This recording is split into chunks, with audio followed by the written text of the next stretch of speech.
Okay, we got an anonymous question. It says my U10 soccer player seems out of shape even though he's playing soccer daily. So this one's interesting because it seems like it's not the soccer. It sounds like he's getting a lot of exercise, so it's weird that he feels that he's not in shape. The first thing that comes to mind is that he might be getting poor sleep, right? If he's getting poor sleep, that means then it sounds like he'd be getting poor recovery, right? So the first thing that I would maybe try to test out is if an eye mask, right? $5 for an eye mask could help him get some restorative sleep, and then maybe we'll be feeling less tired. That's the first thing I would try. Not eating dinner too late will also help him get some great sleep. I would also think about having him learn how to breathe. Checking out that TED Talk by Dr. Vranich, Vranich. Good sleep. And then for me, it goes back down to shoes, right? Like I wasn't thinking about minimalist shoes until maybe towards the latter end of my second or my third and fourth years of college soccer. And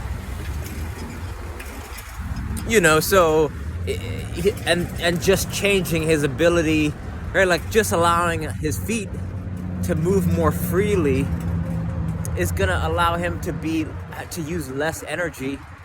Like it's gonna have his body start to understand that he can use less energy to be moving around. So, and it seems so small, right? Because you think, oh well, what's the big deal with the shoes?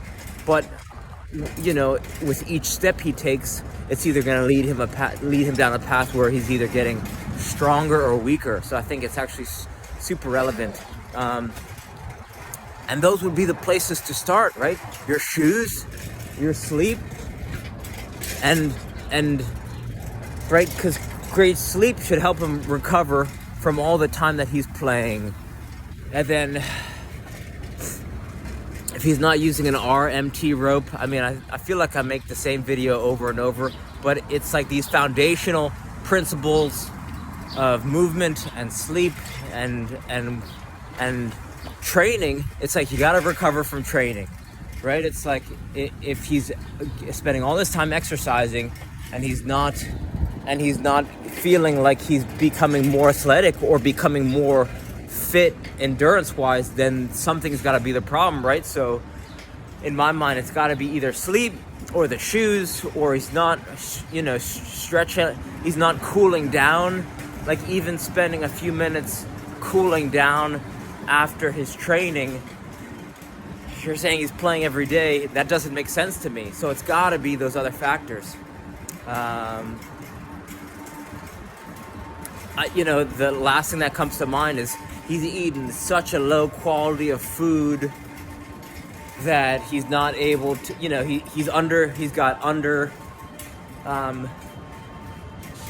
poor nutrients. But even then, right, they say that that people in jail, they get poor food, they get poor sleep, and yet they have these unreal physiques. So, who knows how much poor nutrition plays into it. But those would be the places to start. Investing in an eye mask, maybe changing up his shoes if he's got shoes that don't help him, that have thick soles and don't let his feet expand. So I would check out Glur-Ups. I would check out zeroshoes.com and invest in one that he could use for school and for training and just for going out, like an all-around shoe. And then learning how to breathe. Those would be the first places I would start, and then start to maximize, right? Because it's really that he's not harnessing the effort he's putting into training. He's not getting the returns, right? Because the returns would be that he could be able to train more effortlessly, and that training should feel effortless. Play should feel effortless because he's already spending the hours putting into it. So those would be the place I would start. Reach out with any questions. All right, thank you.